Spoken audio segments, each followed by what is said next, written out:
Hey, ¿qué tal? Bienvenido a la segunda parte del video donde analizo una PCB diseñada por una persona para un curso que pide hacer un proyecto con un pequeño juego de mano. Ese proyecto ya no se hace en ese curso, así que tampoco hay ninguna consecuencia con que yo muestre una solución, entre comillas, al problema. Pero me parece interesante ver cómo el estudiante resuelve esta PCB y qué podemos hacer nosotros para mejorar este diseño. Ya básicamente pensando porque en esto que tenemos en pantalla hay bastantes cosas que podrían no funcionar o podrían no andar muy bien. Ya. Así que vamos a partir con esto y lo primero es mencionar que en el video anterior nosotros analizamos la ubicación de los componentes básicamente. Ya vimos esto en 3D en extenso y mostramos dónde estaban las cosas, cuál era el sistema, hablamos de cuáles eran los requerimientos, ya, y qué cosas respecto a la ubicación de componentes eran aceptables y cuáles no eran aceptables, ya, o cuáles podían tener problemas, ya. Así que ese video contiene todo el detalle de contexto también para este proyecto, ya. Entonces, sin entrar en aquellos detalles, sin repetirme, voy a partir inmediatamente con lo que es el análisis del cobre que tienen estas PCB. Ya son, esta es una PCB, y digo estas en plural porque voy a estar también contrastando el diseño con este que hice yo. Este diseño lo hice en 2016 cuando me tocó hacer el curso como parte del magíster. Y obviamente el diseño que hice yo tiene las consideraciones incorporadas a las consideraciones que voy a mencionar acá. Ya, entonces me parece más interesante mostrar errores comunes o problemas comunes en el diseño PCB y usar el diseño que tengo acá como una referencia de cómo pueden abordarse, una de las formas en que pueden abordarse esos problemas. ¿Ya? Lo otro es que errores que mi diseño puede tener, obviamente no son tan evidentes para mí porque, bueno, lo hice yo. Así que no sé qué tanto podría extraer. Seguramente si otra persona viene y analiza mi diseño, podría decirme un montón de cosas que mejorar. Pero bueno, eso sería interesante. Pero no es lo que vamos a hacer hoy día. Hoy día vamos a hablar la placa que diseñó esta persona. Y vamos a partir mirando un poco la complejidad del sistema. Ya, ambas placas son doble capa, como ya dije. Usan planos de tierra en la capa top y en la bottom, en el caso de esta persona. Ya, él usa planos en los dos lados. Ya. Y sí, es un él. Pero no viene al caso el nombre. ¿Ya? Cuando quité el nombre me fijé. Entonces, esta es la tarjeta que hice yo, donde solamente tengo plano de tierra, un polígono cubriendo toda la PCB en la parte posterior, ya en la capa bottom, y no estoy haciendo lo mismo en la capa top, no porque sea mala idea, de hecho en general uno quiere tener planos de tierra en ambas capas. Ya, la razón por la que lo omití en mi diseño fue porque al tratarse esta de un diseño de prototipo, fue una recomendación que nos dieron, de hecho, el cuerpo docente de la clase. Y que después cuando yo me dediqué a hacer tutorías para este mismo curso en los años siguientes, repetí a mis estudiantes, que es, hay probabilidades de cometer errores. ¿Ya? Y cuando uno se equivoca, a veces uno tiene la necesidad de cortar pistas y hacer conexiones y soldaduras en las pistas una vez que está fabricada la PCB, porque no se puede mandar a fabricar una segunda PCB. Ya no hay tiempo básicamente para hacer tal cosa. Entonces, para evitar problemas surgidos de aquello, es mejor evitar mucho cobre pegado o muy cercano a las pistas, porque por ejemplo, si yo estoy aquí y tengo que cortar esta pista, la pista TDI, y tengo que pasar un cable hacia otro lado, y ahí la tengo que cortar aquí, es muy posible que yo termine cortando con el cuchillo tanto esta pista como el plano que está adyacente. ¿Ya? Y después cuando yo quiera soldar, es posible que cometa un error y la soldadura me quede cortocircuitando ambos nodos, y eso sería un problema. Entonces, para evitar esos potenciales problemas de errores en un prototipo, mejor no usar polígonos no, más que no usar polígonos, no tener un plano de tierra en la capa donde va la mayoría de las conexiones, ya, sino que dejar una capa aparte reservada para los planos de tierra. ¿Ya? Eso es casi como una precaución extra que no hace falta, ¿ya? Pero en este caso la tomé un poco siguiendo los lineamientos que nos dieron y que, bueno, tiene sentido, ya que no hace tanta falta desde el punto de vista de integridad de señal para este diseño en particular. Ya. Entonces, esta persona usó en ambos lados, ya, lo cual, como dije, no hay ningún problema. Pero para evaluar la complejidad del diseño de esta persona, vamos a hacer lo siguiente. Vamos a revisar cómo se ve esta capa, esta placa. Placa y capa se parecen. Sin polígonos, ¿ya? Y vamos a hacer lo mismo con la otra. Ya la referencia que sucede, que es la que diseñé en su momento. Entonces aquí vamos a mostrar las dos PCB sin cobre de polígonos, ya sin planos. Y es más o menos evidente que el diseño contento es menos complejo, es menos intrincado, o por lo menos yo lo veo menos intrincado que el diseño de acá. Ya este está más entrecruzado, hay mucha más participación de ambas capas. En cambio acá es casi exclusivamente capa top, la roja, y casi nada de la capa bottom, la azul. ¿Ya? Y eso tiene una razón. ¿Ya? La razón es que yo lo que no quiero hacer es interrumpir los planos de tierra, ¿ya? Porque se usa mucho plano de tierra en los diseños, pero no siempre se habla de por qué uno lo quiere usar. O sea, se cuenta el por qué, pero no necesariamente se cuenta el cómo se usa de forma eficaz. Ya, porque cuando uno está partiendo haciendo diseño, uno lo que hace es conectar las cosas, ya, y después ve si le pongo plano o no le pongo plano. Y la idea aquí es partir con un diseño que desde el principio considera el uso del plano de tierra, ya, y que evita cualquier pista que lo interrumpa para que su efectividad sea máxima.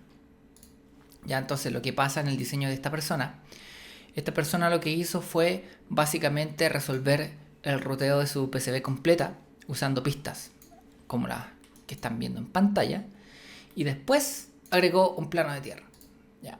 Y eso tiene varios problemas.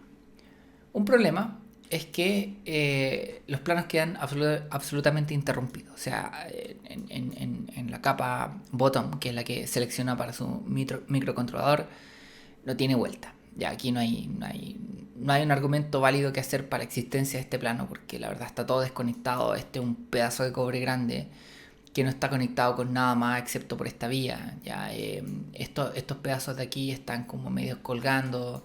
Esta esquina de acá, quién sabe cómo se va a conectar con el resto, ya, considerando que la tierra viene por aquí y aquí no hay ninguna vía y aquí no hay ninguna vía y esto está conectado, y toda esta sección de aquí como que no está conectado a nada excepto a través de este cablecito ínfimo que conecta al resto de las cosas. No, está muy mal.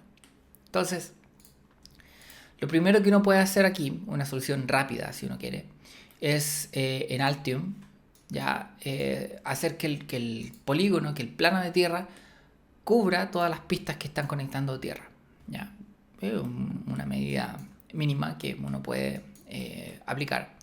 Y para eso uno viene aquí y le dice voy a cambiarlo a sólido por un tema más o menos práctico de forma, y voy a elegir Pour over all SameNet objects, ya, y con esa opción, cuando yo regenero el plano, esta vez me cubre todo, ya, y se ve un poco más sólido, ya, se ve un poco más robusto.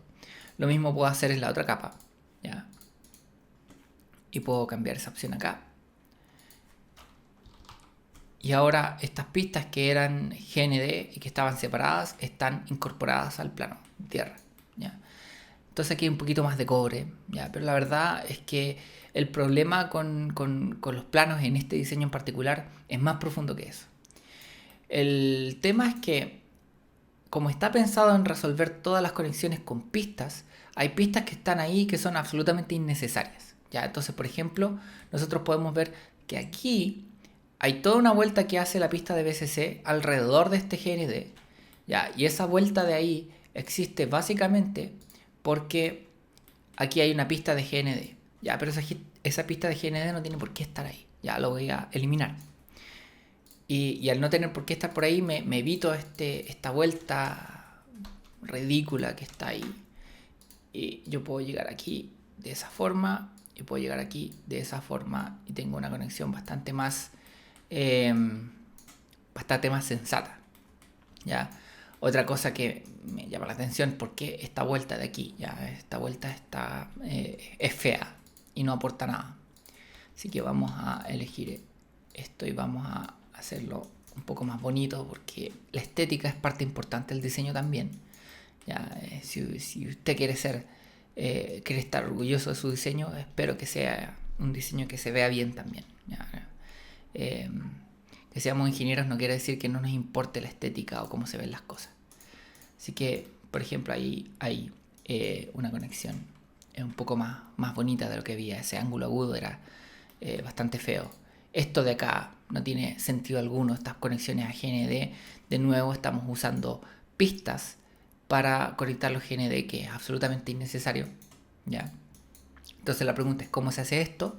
Bueno, se hace considerando que el polígono de tierra está disponible al otro lado, ¿ya? Entonces lo que voy a hacer es eliminar este de aquí. Ya, voy a regenerar el otro. Entonces, yo aquí eliminé un loop, ya, pero no importa que yo haya cortado esta pista que unía este pin de acá con este pin de acá, porque por el otro lado hay un polígono sólido, una sección de cobre sólida que conecta esos dos puntos. Por lo tanto, no hay problema. Para eso es el plano de tierra.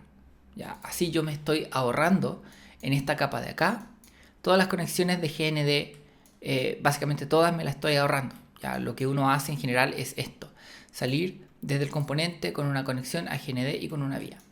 ¿Ya? Entonces, siguiendo esa misma lógica, lo que uno haría aquí primero es ver por qué. Oh, esto es.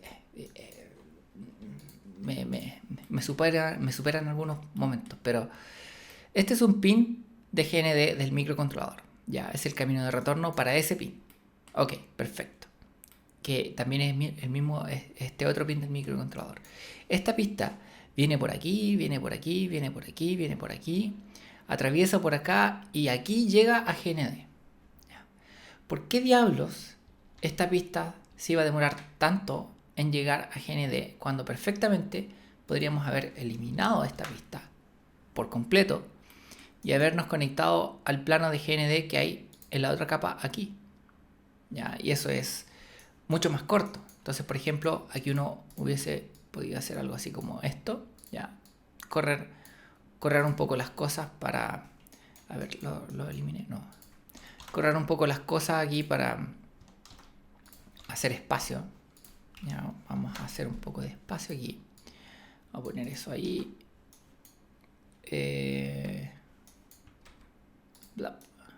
Ups. Ahí tengo que decirle qué nodo quiero elegir. Ya, ese es este de aquí. Y este nodo de aquí lo vamos a conectar de una forma un poco más recta a esa vía para cerrar la conexión. ¿Ok? Ya. Entonces ahora vamos a regenerar el plano y vamos a conservar la conexión. En este caso de aquí quizás me convendría correrlo un poquito a la derecha para permitir que estas dos secciones del plano de tierra se conecten entre sí. Ya, entonces lo que yo puedo hacer acá es moverme un poco, ya, mover un poco esto así y hacer un pequeño gesto para permitir que estas pistas tengan un poco de espacio para darle aquí la posibilidad a este amigo de acá de correrse por ahí, por ejemplo. Ya, y así cerramos el plano. Entonces voy a hacer esa conexión, vamos a hacer eso ahí y aquí tenemos la vuelta lista y no hay inconveniente. Ya, ok, entonces eso está conectado. ¿Para qué hicimos todo esto? Para venir acá y agregar nuestra pista de GND, que esta vez la vamos a poner de 20 mils, ya, porque ese es otro comentario que yo tengo respecto a este diseño. En las instrucciones a los estudiantes les dijeron: usted tiene que usar pistas de 20 mils para las líneas de alta corriente, o sea, las líneas de alimentación, porque necesita acarrear mayor cantidad de corriente, ¿verdad? Es como medio obvio. El tema es que la gente no entendió que si BCC tenía que ser de 20 mils, GND también tenía que ser de 20 mils, porque si yo vengo con una pista ancha, entregando cargas, entregando energía a mi integrado, obviamente esa corriente tiene que salir por alguna parte y la corriente que sale tiene que ser igual a la corriente que entra, ¿verdad? O sea, si no estuviéramos de acuerdo en eso, no sé, habría que replantearse qué está haciendo uno diseñando PCB. O sea, es como saber sumar en este contexto. Así que si la corriente que entra es la misma que la que sale, ¿por qué para la corriente que entra voy a necesitar un ancho más grande y a la que sale, y para la corriente que sale no? Ya, es de toda obviedad cuando lo digo así, pero al parecer la gente no lo piensa, ¿verdad? Aquí claramente esta pista tenía que haber sido de 20 mils. Nunca te... Y es súper obvio, porque si viene de un lado con 20 y sale del otro con 10, o sea, este es un capacitor, por cierto, ya que está muy mal ubicado por lo demás. Pero ya vamos a llegar a eso.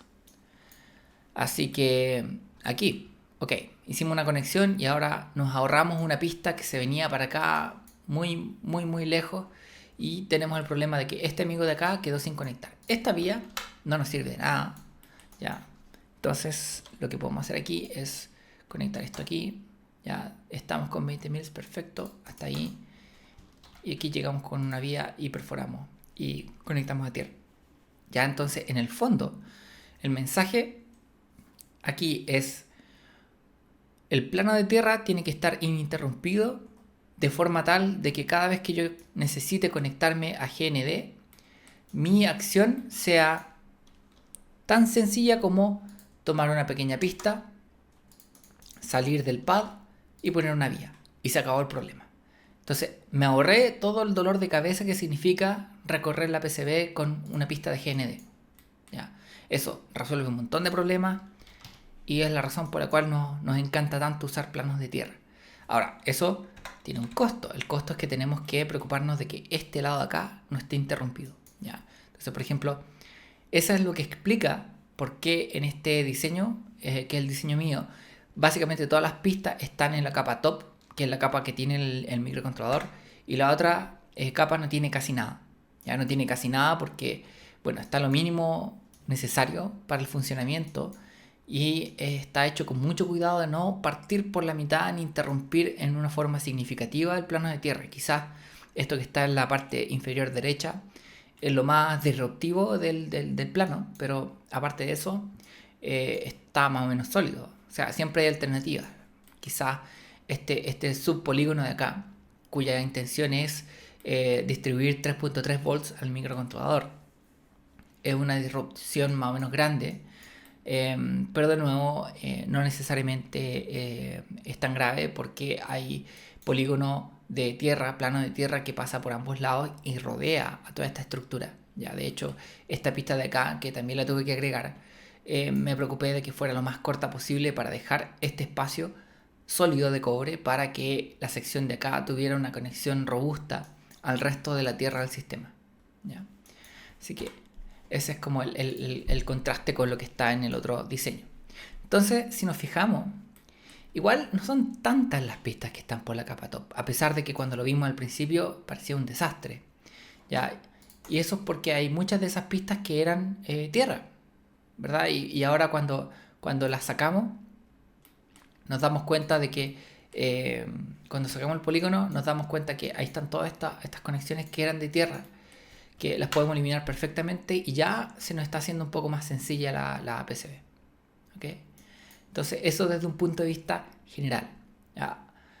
Ahora quiero cambiar un poco el foco, ¿ya? Pero antes de salirnos totalmente del tema de los polígonos y esas cosas, y quiero hablar un poco de las restricciones de diseño que tienen que ver con el fabricante.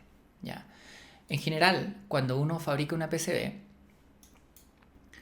tienen una tolerancia de qué tan anchas pueden ser las pistas, cuál es el espaciado mínimo entre pistas y esas cosas. Y estos parámetros tienen que ver con qué tan capaz es el fabricante de hacer una PCB con detalle fino. ¿Ya? El asunto es que por la forma en que están fabricadas las PCBs, la precisión que pueden tener respecto al cobre en una capa es mucho mayor de la precisión que pueden tener ellos respecto al corte de la periferia del PCB. Por lo mismo, uno tiene que tener algún tipo de regla que le diga que uno no puede tener cobre a una distancia mínima del borde. En el caso de esta, si no me equivoco, son 10 miles. A ver si es que esto está correcto. No, porque esos son 10 miles. Un poco menos de 10 miles. Pero hay una distancia mínima entre el borde de la PCB y el polígono. ¿Por qué? Porque si yo pongo cobre muy cerca, me lo puede cortar la máquina que corta la forma de la PCB, ¿ya? Y eso está más o menos cuidado en este diseño. Creo que en mi diseño podría mejorarlo un poco en estas áreas de acá, ¿ya? Quizás está muy en el borde todavía, pero en este diseño de acá sencillamente es terrible porque llega exactamente al borde de la PCB, ¿ya? Y quizás cortar un plano no es ningún problema, pero cuando nos venimos acá y nos damos cuenta que tenemos una pista justo pegada al borde de la PCB, eso es un no, ¿ya? Porque nadie nos garantiza que la máquina cortadora no va a cortar esta pista y va a dejar este nodo totalmente desconectado, ¿ya? Eso puede pasar y sería un buen problema que no quisiéramos tener, ¿ya? Así que eso por ese lado. Por este lado también, ya aquí hay pistas bastante cerca del borde, ahí también, y los polígonos mismos no están retraídos del borde, ya eso es bien raro. Ya uno debería fijar estas cosas en las reglas de diseño y permitir que los polígonos se calculen de manera tal de quedarse retraídos una cantidad suficiente dictada por el fabricante. Ya eso es un problema que tiene este diseño. Ok, pasemos a otro tema y hablemos un poco de la fuente de alimentación. Ya, esto es otro tema típico en el cual los estudiantes de este curso solían cometer muchos errores, ya, lo cual no sé si puedo entender mucho la fuente de esos errores. Resulta que esto usa un un regulador switching, un boost, porque esto utiliza una pila AA, como dijimos en el video anterior, ya que aquí están los terminales. La pila AA alimenta el circuito boost y este saca 3.3 volts que alimenta el resto del sistema. Ok, perfecto. Este step up obviamente requiere del uso de un inductor y filtros, capacitores a la entrada y la salida, que son absolutamente esenciales para el funcionamiento de esto. Y la ubicación de esos componentes en la PCB también es esencial. Entonces, tengo aquí la hoja de datos del regulador switching, el boost, que está diseñado para recibir energía de una pila, ya que puede ser entre 1.2 y 1.5 volts, qué sé yo. Tiene lo que decía yo recién, filtros de entrada, su inductor, filtro de salida, qué sé yo. Y estos filtros son fundamentales para la operación de este chip. Ya el switch es interno, el diodo es interno, ya. Un poco más adelante quizás sale un diagrama de bloques de este regulador. Vamos a revisar la hoja de datos a ver qué encontramos. Ya, por aquí está. Ya, entonces aquí están los transistores. Acá la conexión al inductor. Ya, me imagino que está omitido el diodo por alguna razón, pero bueno, esto se encarga de todo. Ya. Entonces este es el circuito sugerido. Aquí hay una variante porque existe un modelo que tiene voltaje de salida variable. No es el caso nuestro, nosotros vamos a hacer un voltaje fijo de 3.3, así que no todos los componentes son requeridos. Y resulta que acá abajo nos muestran un layout sugerido. Ya nos están diciendo básicamente cómo conectar esto en la PCB. Por eso es que yo decía que esto tiene errores que me resultan difíciles de comprender de cuál es la fuente. ¿Por qué alguien podría tomar tan malas decisiones de cómo ubicar los componentes para este regulador cuando la hoja de datos del regulador está diciendo cómo se debe conectar? ¿Ya? Eso hay que buscarlo siempre. Hay que ver si es que existe. No todos los componentes lo traen, por supuesto, pero suele suceder que en un buen número de reguladores switching, diagramas como este están, porque es muy importante el posicionamiento de los componentes y el layout, ya, porque lo que uno quiere hacer es minimizar el área de este nodo de acá, el nodo que dice LX, que es donde suceden las fluctuaciones más grandes de corriente, ya, y más violentas por el encendido y la conmutación de los switches internamente. Ya, entonces, estas conmutaciones de alta frecuencia van a suceder principalmente en el nodo LX, que es el que está conectado a la inductancia por la topología del conversor, ¿verdad?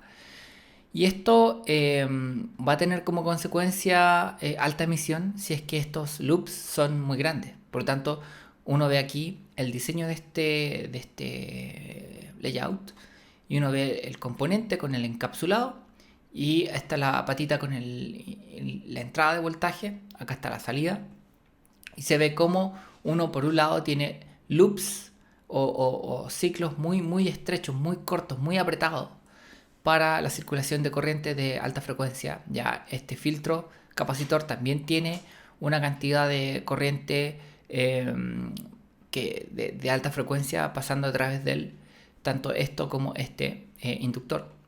Y asimismo el capacitor de salida, que es básicamente el filtro de toda nuestra fuente de alimentación. Entonces nosotros tenemos una salida muy apretada en términos de área de loop, ya, porque aquí va a salir en el pin de out, va a salir con alta frecuencia, con ripple, y eso lo va a ir filtrando este amigo de acá, hacia out, y el camino de retorno va a estar muy directamente conectado hacia GND. ¿Ya? Esto es un camino de muy baja impedancia y aquí queda claro que está todo bien estructurado, bien apretado, y esto es como debe ser, ¿ya? Y hay una razón muy importante para hacer esto, y es que si uno, bueno, dos razones importantes. La primera es que si uno pone los componentes en cualquier lado, ya, vamos a volver al diseño de este amigo, ya, vamos a sacar este polígono de tierra porque la verdad no nos aporta mucho. Polygon Actions, Shelf. Ok, vamos a sacar este polígono. Esto de aquí es el capacitor de salida, esto de aquí es el inductor y este de aquí es el capacitor de entrada, ya.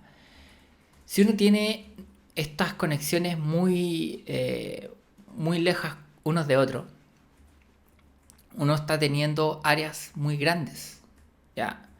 De loop, y eso genera emisiones electromagnéticas, ¿ya? Y eso puede hacer que genere mucha interferencia, ¿ya? Lo cual sabemos que es malo. Pero por otro lado, cuando nosotros ignoramos esas recomendaciones y ponemos las cosas en cualquier parte, de hecho, en mis revisiones de otros estudiantes de este curso vi gente que ponía este inductor, no sé, por acá al otro lado de la PCB, solamente viendo que los cables conectaran, ¿ya? Conectando A con B, la conexión punto por punto. Si uno tiene pistas muy largas o muy delgadas, que es un tema en este caso, ya voy a hablar de eso, lo que uno está haciendo es agregar resistencia en serie parásita, inductancia en serie parásita con el capacitor, por ejemplo, ¿ya? Porque si bien esto es un inductor, ¿ya? Y aquí inductancias adicionales en esta trayectoria de aquí no necesariamente son un problema, pero sí son un problema entre este punto y este punto. De hecho, es entre este punto y este punto también, ¿ya? De hecho, la inductancia que no queremos tener es entre el GND de nuestra fuente, de nuestro regulador, y el pin de entrada de energía de nuestro regulador, y que hay una vuelta bien larga para llegar ahí. Entonces, esa vuelta bien larga agrega inductancia que básicamente reduce la efectividad de este capacitor de acá, ¿ya? Que es de 1 micro aquí y es de 100 nano acá, ya, en fin. Entonces, ¿por qué no seguir las recomendaciones del fabricante? ¿Ya? Es vital para el buen desempeño de fuentes de alimentación que esto esté bien hecho. ¿Ya? No solamente porque las emisiones son malas y me van a mirar feo, ¿ya? Sí, porque si estamos hablando de un diseño que es básicamente un proyecto de fin de semana o algo no profesional que no tiene que pasar por proceso de certificación, quizá uno no está preocupado en las emisiones, ¿ya? Bueno, siempre debiese estarlo, pero bueno, supongamos que no. Igual en esos casos, estas inductancias parásitas que yo estoy hablando, estos componentes parásitos que no están en el esquemático y no están considerados en el diseño, pueden perturbar la operación de este regulador, ¿ya? Porque obviamente este regulador contiene un sistema de control. un sistema de control automático donde funciona como cualquier controlador, ¿ya? Y está calibrado para ciertos parámetros del sistema. Y esos parámetros son los valores de inductancia, los valores de capacitancia, ¿verdad? Y si uno altera el circuito y la topología del circuito agregando componentes entre medio que uno no tenía la intención de agregar, uno rápidamente puede verse en la situación en la cual los parámetros para los cuales está sintonizado este controlador, el controlador que corre adentro del regulador, pueden hacer que se vuelva inestable y que no regule, o que no parta, y que no funcione, ¿ya? Entonces hay un argumento que hacer por el lado de emisión electromagnética, pero también hay un argumento bien fuerte que hacer por el lado de si funciona o no, ¿ya? Entonces, de vuelta al tema de estas altas corrientes, vemos que muchas personas, bueno, esto es algo que vi en muchos diseños de muchas personas, o sea, no sé, 2 años y tanto que estuve revisando estos circuitos, quizás el comentario más común que hice fue que en esta inductancia las pistas eran de 10 mils, cuando se nos dijo como instrucción que las pistas de alta energía, de alta corriente, perdón, tenían que ser de al menos 20 mils, ¿ya? Resulta que el componente que tiene los mayores niveles de corriente instantánea en todo este circuito es el inductor del step up, ¿ya? Si uno piensa en cómo funcionan los conversores step up, este es el componente de más alta corriente. Y aún así, la mayor parte de los estudiantes fue y puso la pista más delgadita para ese componente. Absolutamente un nono, ¿ya? Y bueno, ya se puede ver que los filtros están por cualquier lado. Ya la conexión a tierra, estos dos no están conectados sólidamente uno con el otro. Esto viene para acá, pero el camino de retorno de esto con esto es todo esto de aquí, ya. Y de hecho vamos a mirar un poco el diseño de referencia. Este es el pin número 1, 2. El pin número 2 de nuestro chip es el ground. El otro pin que está al frente es el pin de feedback, ya que en el caso que tenemos enfrente de la pantalla ahora, está usando resistencias para controlar el voltaje de salida y un pequeño filtro, ¿ya? En el caso nuestro, ese feedback se conecta a tierra para fijar la salida en 3.3 volts, ¿ya? Por lo tanto, este pin tiene que estar conectado a este pin, pero hay una diferencia entre los dos pines de tierra. La diferencia es que el pin número 5 es del feedback, ¿ya?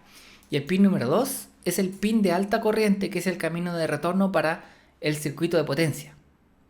Por lo tanto, este capacitor lo que está haciendo es filtrar desde este pin, y lo que está filtrando viene por esta trayectoria, por aquí, por todos estos componentes parásitos, por esta pista pequeñita, por aquí, para acá, y no hacia el chip, porque este es el de feedback, no es el camino de retorno para este capacitor de filtro de entrada, es por aquí, por la vía, por el plano, por el otro lado, hasta acá, hasta esta vía de aquí, y por aquí y por acá. O sea, es un enredo terrible, ¿ya?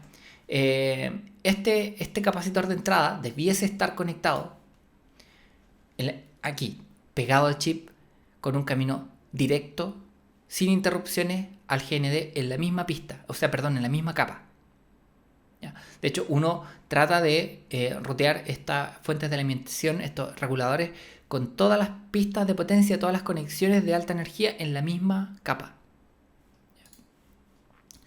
Entonces, esto es un desastre. Ya, de nuevo, acá esto se fía de que este es el capacitor de salida. Este capacitor se fía de que estoy filtrando respecto a tierra, y la tierra, para llegar a este punto de acá, es un lío, porque, bueno, aquí estamos asumiendo de que hay un plano de tierra en la capa bottom. De hecho, lo voy a restaurar para que veamos cuál era el plan original. Oh, hice lo contrario a lo que quería hacer. A ver, blip. Ahora sí. Ya, esta tierra ya tiene que llegar de alguna forma a este pin de acá, porque, de nuevo, este es el pin número 2. Este es el pin de camino de retorno del circuito de potencia. El pin número 5 dice GND, pero es solamente el feedback. Ya, este no nos va a generar un camino directo al switch y al circuito de potencia que está adentro del chip, ¿ok?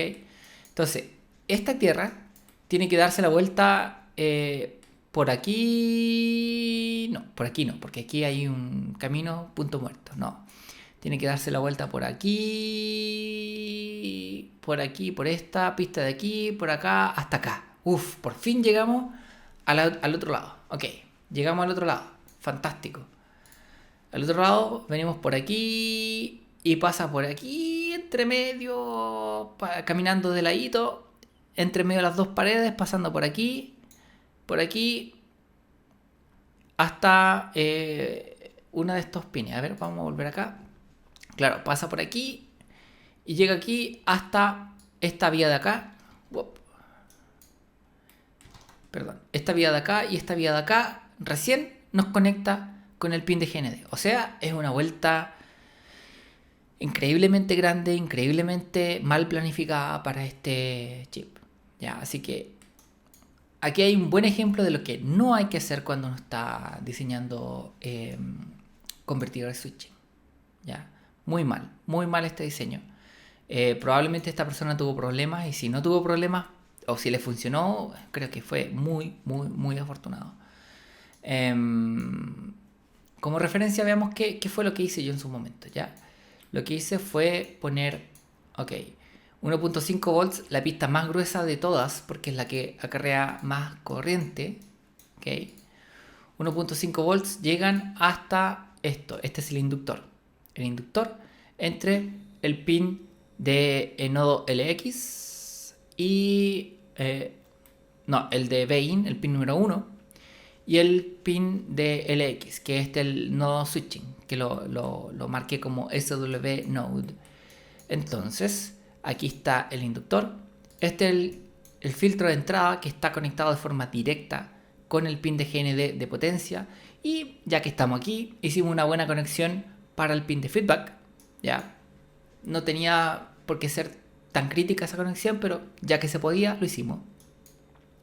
Y a la salida está aquí los 3.3 volts e inmediatamente tenemos un capacitor grande de filtro que es el que toma la salida de esto y lo filtra de forma adecuada con un área de loop lo más apretadito posible para no tener problemas. ¿Ya? Aquí lo que yo hice personalmente en mi diseño no es nada extraordinario. Ya no hay que ser clever ni mucho menos para hacer esto, porque yo lo único que hice fue copiar lo que me dijeron en la hoja de datos. ¿Ya? Ese es quizás uno de los mensajes más importantes. Este diseño está bien hecho. Y está bien hecho, bueno, uno por entender de qué se trata el circuito, ya que eso también es cierto, entendía bien cuáles eran las restricciones acá, pero también tenía una referencia, ¿ya? Y no la ignoré. Así que eso es súper importante, eso es muy común, ¿ya? Hay muchas personas que parten diseñando reguladores conmutados y no aplican estos principios y tienen problemas, terminan teniendo problemas. ¿Ya? Así que eso respecto a aquello, aquí sale la señal, este es el pin de enable que viene desde el flip-flop. Ya el flip-flop tiene esto que es una resistencia, imagino yo, de pull-up. No, este es el voltaje de la batería, aquí viene una resistencia. Ah, sí, este es de pull-up. Ya, y esto seguramente va al botón. Y el botón está por acá. Ya, aquí está el botón. Y aquí está un capacitor de debouncer que filtra respecto a la tierra que está en el plano. Voy a asumir que está bien conectado al plano de tierra, aunque veo que no. Ya, porque esta área de GND no tiene ni conexión con nada más en ninguna otra parte excepto este pin de acá. Este pin del JTAG. La interfaz JTAG para programar el microcontrolador tiene un pin de tierra que es la única conexión entre esta tierra y el resto de las tierras del circuito. ¿Ya? Entonces, de nuevo, la importancia de tener un plano de tierra sólido. Ya ahí viene para acá y aquí el flip-flop hace su magia para el soft power. Ya aquí está el voltaje de batería. De nuevo, no puedo entender que la pista con la entrada de energía principal del sistema sea de 10 mils. O sea, a este niño le dijeron, no, es que la pista de 3.3 tiene que ser de 20 mils porque es la que lleva la corriente. Y no pensó esta persona que la entrada de la batería era la que tenía mayor corriente o que por último era tanta corriente como la que iba a requerir el circuito de 3.3 volts. Ya, eso es un error flagrante de diseño. ¿Ya?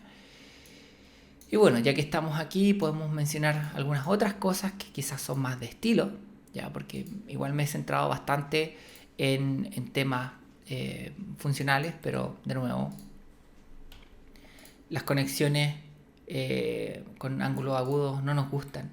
Esto no es una mala opción, ¿ya? O sea, preferible que no haya muchos ángulos rectos, básicamente por una razón estética, ya, más que por una razón funcional, a menos que uno esté trabajando con gigahertz o algo muy, muy alta frecuencia, pero en general ángulos rectos no son un problema, ya. Los ángulos agudos en general tampoco son un problema, ya, desde el punto de vista de fabricabilidad, cuando uno está hablando de este rango de tamaño, ya, si yo voy a estar probando con una pista de 3 mils porque estoy en un diseño ultra sofisticado, ahí quizás puede que haya un problema, pero no es el caso acá. Lo que sí es feo, ¿ya? Y como acabo de decir hace un ratito, diseño de PCB tiene bastante de estética, ¿ya? Y uno quiere que las cosas se vean bonitas. Y la verdad, yo mejor no sigo tratando de arreglar esto porque para arreglar esto hay que reestructurar todo. O quizás podemos hacerlo. A ver, veamos cómo podemos arreglar esto. Vamos a eliminar ahí, vamos a eliminar acá. No, quizás no toda la pista, ya. Quizás esta sección de la pista más que otra cosa. Ya, para no perder de vista lo demás. Blip. Y vamos a arreglarlo. ¿Cómo lo vamos a arreglar? Vamos a tomar el inductor y lo vamos a poner acá. Ya. El inductor va ahí. Ya, esto va ahí. Y esto va ahí. Ya, ahora estoy viendo que aquí hay restricciones de espacio que son importantes y que no me permiten hacer esto dada la ubicación de este chip. O sea, habría que cambiar este chip de lugar. ¿Ya? ¿Y por qué digo eso? ¿Ya? Y por eso me estoy arrepintiendo de hacer el arreglo, porque no quiero que me tome mucho rato.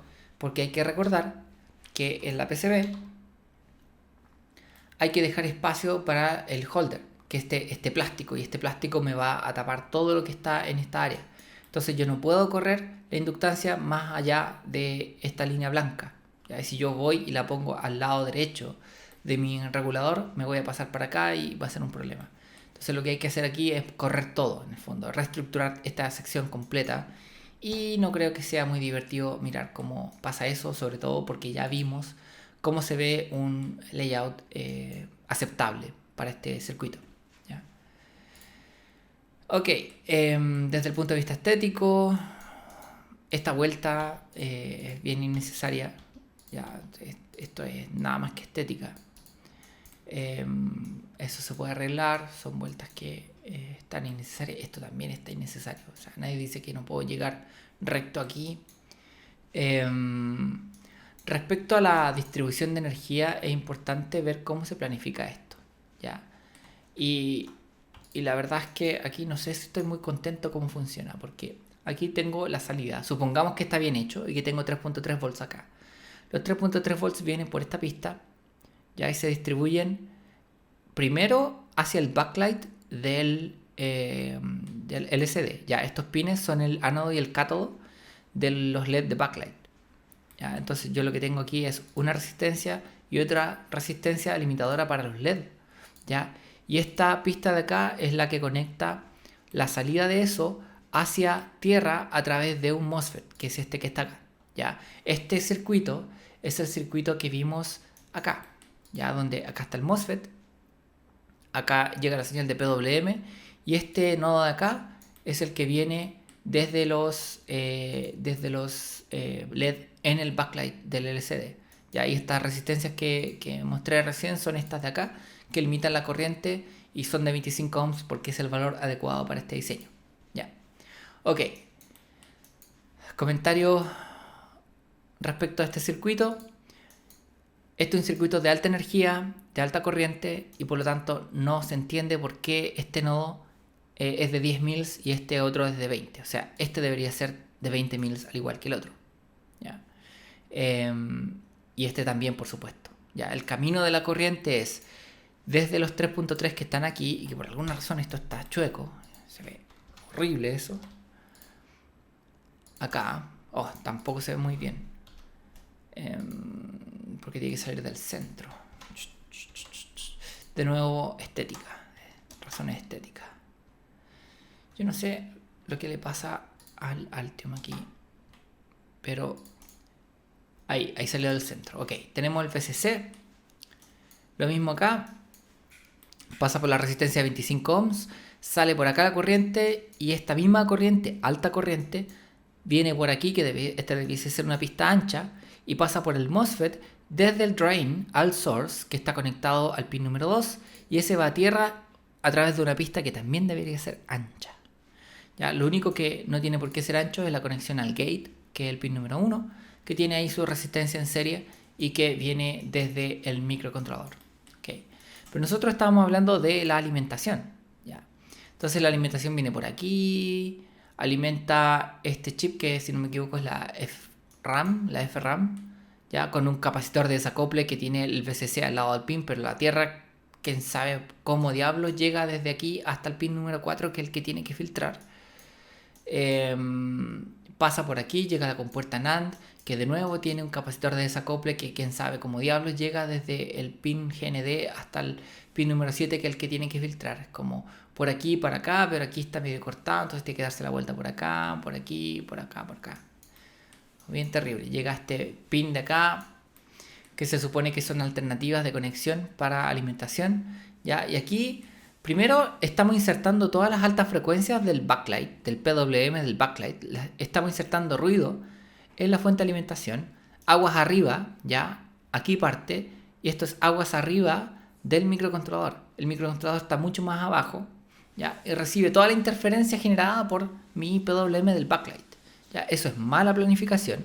Uno debería planificar las redes de alimentación para abastecer de forma estable los consumos. ¿Ya? Este encadenamiento de aquí es un poco injustificado, ¿ya? Y aquí viene la alimentación hacia el LCD mismo y hacia otros pines y resistencias. Probablemente estos son los LED de indicación, ya de que está encendido y qué sé yo. Entonces tenemos un nodo de VCC que básicamente nos da la vuelta a toda la periferia de la PCB y se adentra con un arbolito ya aguas abajo, después de que introducirle la mayor cantidad de interferencia hacia el microcontrolador. Esto también es una mala decisión, ¿ya? ¿Cómo lo hubiese planificado yo? Bueno, de esta forma, ya, que fue como lo planifiqué en efecto. Ya, aquí está de nuevo la salida de 3.3 volts y aquí lo que tengo es una bifurcación. Ya tengo una bifurcación en un nodo de alta corriente muy grueso, ya es como el camino principal, y yo saco inmediatamente aquí una pista que va hacia mis pistas de alta corriente para el backlight, ya, que dicho sea de paso tiene pistas gruesas para el ánodo y para el cátodo del backlight, ya, y viene con pista gruesa desde este lado, pasa por aquí, pasa por una única resistencia limitadora porque bueno, me pareció que ese diseño era apropiado, llega por pista gruesa al mismo MOSFET y llega inmediatamente a tierra siguiendo el camino más corto posible, ¿ya? La razón por la cual este MOSFET no está más adentro es el holder, el battery holder que evita que yo pueda poner este componente más hacia adentro. Así que por esa restricción mecánica nomás tengo este componente un poquito más alejado, pero está todo con pistas gruesas y tratando de mantener la integridad en lo que es alta frecuencia, ¿ya? Porque todo esto es PWM de alta frecuencia.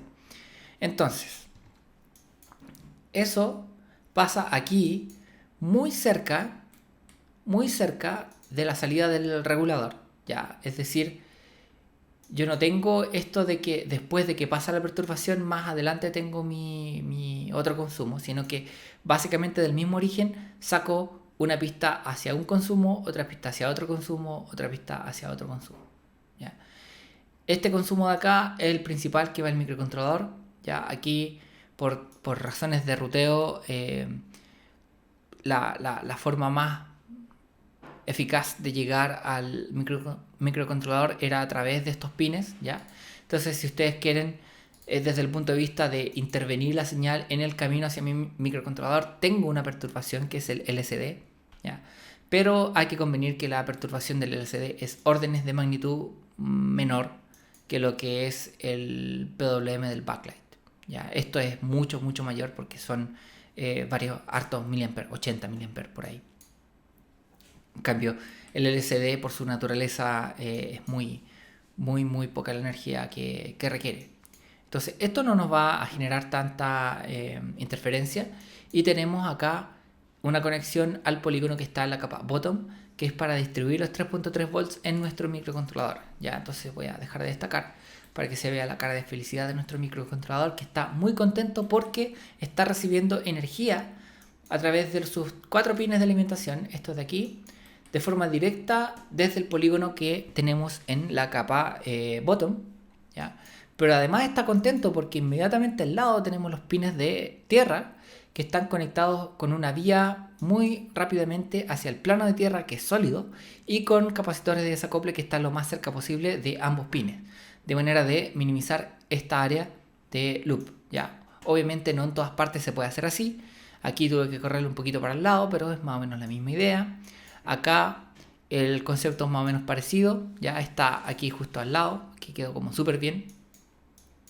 Y acá también está súper bien, de hecho pensé que iba a encontrar algún diseño, alguno de los capacitores no tan bien ubicados, pero la verdad están todos súper bien ubicados. Estas son las líneas del cristal. El cristal es importante que esté conectado muy cerca de los pines. Los capacitores que van también tienen que estar bien conectados a tierra, con una conexión con vías hacia el plano general de tierra, ya, para tener una buena conexión, ya. Eso en este otro circuito está hecho un poquito al lote.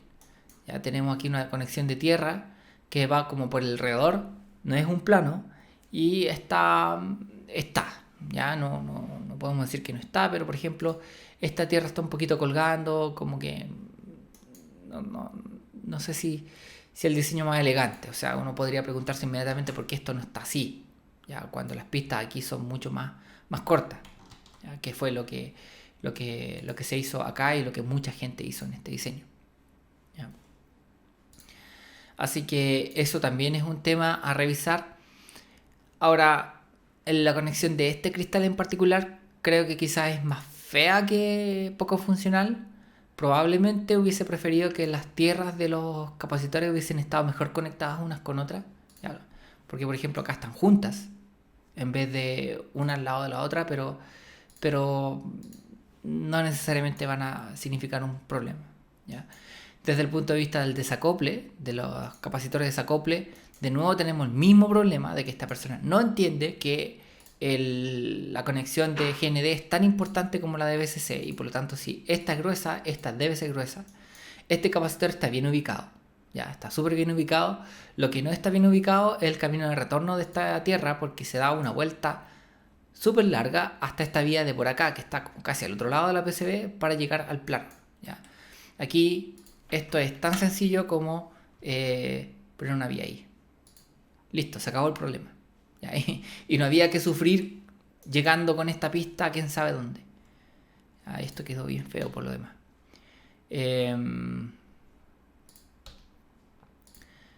Pero de repente uno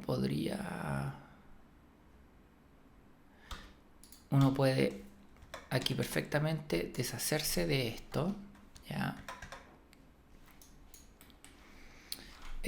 Regenerar el plano, conectar aquí una vía a tierra, ¿ok? Este cable conectarlo directamente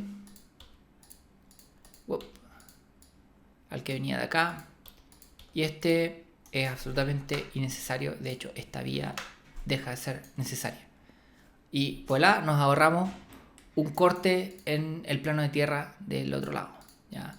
Este cable no tiene por qué estar así, tampoco se entiende, ¿ya? Ahí está un poco más racional.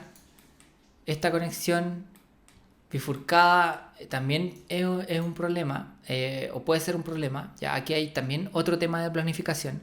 Esto lo mencioné en el video anterior, donde en la memoria FRAM y el LCD son parte del mismo bus SPI, que es básicamente un bus de alta velocidad, ¿ya? En donde aquí estas conexiones están compartidas y viene por acá desde el microcontrolador hasta acá, y de acá salen recorriendo toda la PCB para allá. Parte de este recorrido no es inevitable, ya es parte de las restricciones del diseño por el hecho de tener estas cosas lejos, ya no hay mucho que hacer al respecto. Pero uno debe tratar de minimizar estas cosas. Entonces, por ejemplo, estas pistas están aquí en mi diseño, ya son estas de acá que vienen desde el LCD, vienen a la memoria FRAM y directamente al microcontrolador por la misma capa, ¿ya? Entonces aquí tengo un camino que es un poco más directo que irme de aquí a otra parte de la PCB y de ahí devolverme. Ya estoy tratando de optimizar el uso de las pistas, ¿ya? Y esto de irse para un lado y después devolverse también es una de las razones por las cuales esta PCB se ve más compleja que la mía, ¿ya? El utilizar estas cosas. Entonces, para ir cerrando un poco este tema, voy a decir que cuando uno está iniciando el ruteo, uno lo que tiene que hacer es priorizar las señales de acuerdo a su importancia y a qué tan delicadas son. Ya dije que uno tenía que tratar de minimizar las conexiones en la capa que lleva el plano de tierra, y todo esto hay que tenerlo en cuenta al mismo tiempo, ¿ya? Por lo tanto, esto no es una tarea sencilla, ¿ya? Muchos de estos errores, hay errores que a mí me molestan, como el hecho de que esta persona no haya considerado que las tierras eran dignas de un ancho más grande, ya que eso es falta de entendimiento, o el hecho de que no haya puesto los componentes según la indicación de la hoja de datos. Pero está este tema de las trayectorias de las pistas, que yo entiendo por qué pasan, ¿ya? Y en el fondo uno tiene que hacer harto ensayo y error y ganar experiencia para ir planificando mejor estos caminos para minimizar esa complejidad. Entonces, esto no es una tarea fácil, ¿ya? Hay que tener estas cosas en cuenta, y por lo mismo hay que partir por prioridades. La primera prioridad son las cosas de alta velocidad, ¿ya? En particular las fuentes de alimentación que son switching, ¿ya? En segundo lugar, el reloj, el cristal del microcontrolador. En tercer lugar, el bus SPI, ¿ya? Y es en ese orden en que uno hace el roteo, ¿ya? Entonces uno hace el roteo del SPI sin ninguna de estas otras pistas en la PCB, ¿ya? ¿Por qué? Porque las demás pistas que tienen esta PCB es la conexión de los botones, ¿ya? Yo mostré en el video anterior que todos los botones van conectados al microcontrolador y que tienen que pasar por una compuerta NAND. ¿Por qué? Porque uno quiere levantar una interrupción cuando al menos uno de ellos pase de 1 a 0, ¿ya? Estos botones están usando una pull-up, básicamente la pull-up interna del microcontrolador. Entonces todas estas pistas tienen que estar y tienen que llegar al microcontrolador, pero no son prioridad. No son prioridad, y la verdad es que ponerlas primero lo único que hace es agregarnos restricciones para nosotros después hacer la parte que es más crítica. Entonces uno debiese partir por lo más crítico, por las líneas de alta velocidad, por los SPI, por todas esas cosas antes de estas líneas que básicamente si uno tiene que pasar por vías para abajo, hacia arriba, hacia abajo varias veces, no es un problema porque son de baja velocidad, no requieren gran integridad de señal, es solamente una señal de encendido apagado que es muy lenta, y por lo tanto no meritan nuestra primera atención, ¿ya? Entonces, volviendo al diseño de acá, la primera atención se puso acá en la fuente de alimentación, acá en el circuito del cristal, ¿ya? En la distribución de la alimentación,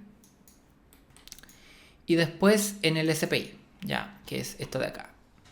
Y con eso listo, se empezó a pensar cómo diablos hacíamos con los botones, ¿ya? Los botones tienen que estar conectados de un extremo a otro de la PCB, porque físicamente la PCB lleva botones en todas partes. Y estos botones tienen que estar, las conexiones de estos botones tienen que estar centralizadas en la compuerta NAND, ya que esta que está acá. Entonces, ¿cómo podemos resolver ese problema? Lo que hizo la mayor parte de la gente en este curso fue poner la compuerta NAND por ahí, en cualquier lado, ya conectar eso al microcontrolador. Ok, está bien, no tengo problemas con eso. y cablear todos los botones con su resistencia de pull-up. Oh, perdón, no llevan resistencia pull-up porque estamos usando las pull-up internas del microcontrolador, con su capacitor de debouncer al lado, ¿ya?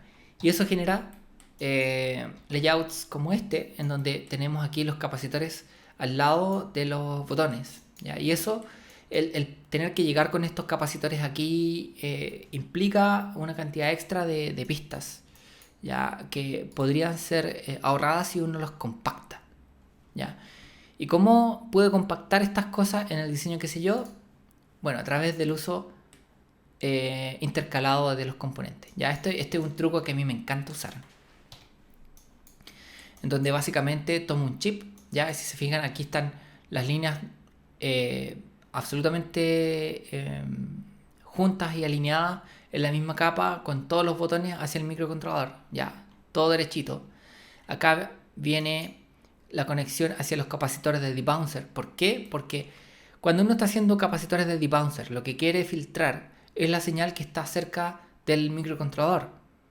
Ya, si hay ruido cerca del lado del botón físicamente, no es necesariamente tan importante. O sea, lo que quiero, a lo que voy con esto es que en un diagrama de dónde van estas cosas físicamente, si bien este capacitor está adosado al botón, no es malo tenerlo cerca de donde se lee el botón, ya, porque en el fondo estoy filtrando la señal que llega al chip que lee el botón y ignorando lo que pasa con el cable que hay entre estas dos cosas, entre el switch y el capacitor. Yo estoy ignorando lo que pasa con este cable.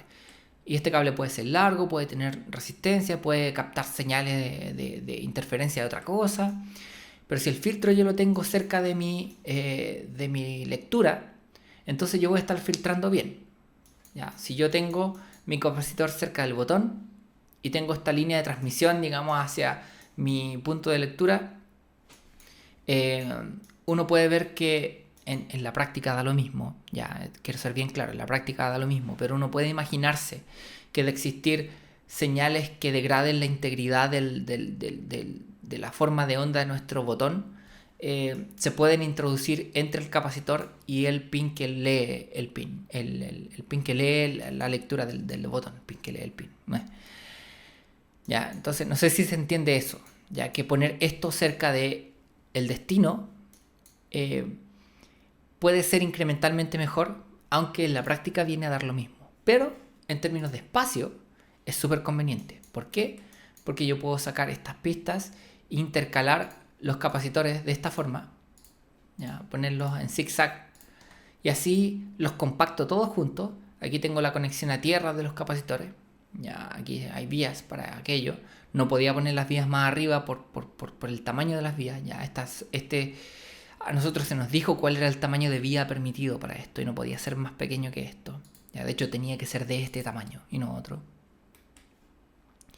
Entonces aquí está todo agrupado y una vez que uno está en este punto, yo tengo estas vías de acá y estas vías básicamente es a donde tienen que llegar los botones, ¿ya? ¿Y cómo llego con los botones? Bueno, uso la otra capa, ¿ya? Entonces un botón llega acá, el otro botón llega acá, el otro botón llega acá, el otro botón llega acá. Entonces de esta forma me ocupé de este amigo, de este amigo, este amigo, este amigo y este amigo, sin generar pistas demasiado largas, ¿ya? Voy a poner all layers porque si no un poco dónde van los botones. ¿Está? Ahí van los botones. Quizás esto ayuda. No ayuda mucho. Bueno, acá van los botones y estas pistas no son muy largas. Y para los botones me quedaron dos botones fuera de este arreglo, que son los botones que están acá, estos dos. De nuevo, tengo estos botones resueltos y me quedaron estos dos botones que solucionar. Este no, porque este es el botón de power que va al circuito de soft power que alimenta el flip-flop y controla mi fuente de alimentación. ¿Ya? Entonces, estos dos botones están resueltos de la siguiente forma. Yo llego aquí con estas pistas cortas, ya, aún cortas, hasta acá y pongo otra vía, ya, y estoy pasando por vías para arriba, para abajo, para arriba, para abajo, pero no importa, porque estas señales son de baja prioridad. Entonces aquí yo me voy de nuevo por la capa top, recorro la PCB de un lado a otro hasta este punto de acá en donde ya no puedo continuar, y ahí recién retomo en la capa bottom y me conecto a los botones, ¿ya? ¿Qué logro con esto? Me evito un corte por la mitad del plano de tierra por la conexión entre estos dos puntos, ¿ya? En el fondo lo que está aquí en gris oscuro, en un caso distinto, si no hubiese pasado a la otra capa, hubiese sido un corte en mi plano de tierra bien brutal. Y aquí básicamente lo estoy evitando, ¿ya? ¿Por qué? Porque estas señales son de baja prioridad y por lo tanto puedo irme hacia arriba, hacia abajo y hacer lo que quiera en términos de que sea fea el camino, o que sea muy intrincado con muchos vericuetos, que se dé muchas vueltas, porque es un botón nomás, no es un SPI que anda a alta frecuencia y que es más delicado, ¿ya? Así que eso. Algunas menciones honrosas respecto a los diseños. A ver, ya dije que esto estaba en una ubicación muy distante. De nuevo, la ubicación de esta compuerta NAND yo no creo que esté mal. Quizá haber compactado los capacitores como lo hice en mi diseño hubiese ayudado. Y sobre todo, haber hecho que las pistas de los botones pasaran mayoritariamente por la capa bottom hubiese sido una gran ayuda. Del resto yo creo que está razonablemente bien. Esto es horrible estéticamente, pero es funcional. Ya aquí es como ángulos agudos, porque me encantan los ángulos agudos y creo que uno debería evitarlos porque son feos por un tema estético, ya lo he dicho 1000 veces. Pero aparte de eso, no hay grandes problemas. Las señales de JTAG son en general bastante robustas, así que no importa que estén lejos el conector, ¿ya? Y respecto al diseño que hice yo, dos comentarios. Uno, hice trampa, ¿ya? La trampa fue que el conector de JTAG puse pin header normal, ¿ya? Y a nosotros nos dieron un conector completo, ¿ya? Y este ocupa más área. Entonces yo hice trampa usando este conector para usar menos área, pero le agregué en la serigrafía una marquita para saber en qué dirección tenía que conectarlo, ¿ya? Hice trampa, pero no fui tan inconsciente. Lo otro es que este circuito de acá contiene un pequeño buzzer. Este es un piezoeléctrico que me sirve para tener sonido en mi juego, ¿ya? Esto no estaba en la especificación original. De hecho, es la razón por la cual no está acá. Así que si había alguna pregunta de por qué mi PCB tenía una cosa negra ahí, es eso. Y eso, espero esto haya sido instructivo. Creo que hay muchas cosas más que se podrían decir en detalle si es que se preguntan, pero por lo pronto creo que eso es lo más general. Así que lo voy a dejar hasta aquí y espero que esto haya sido de ayuda. Y vamos a ver qué publicamos a continuación, quién sabe, en algún futuro, ojalá no muy lejano. Ok, chao.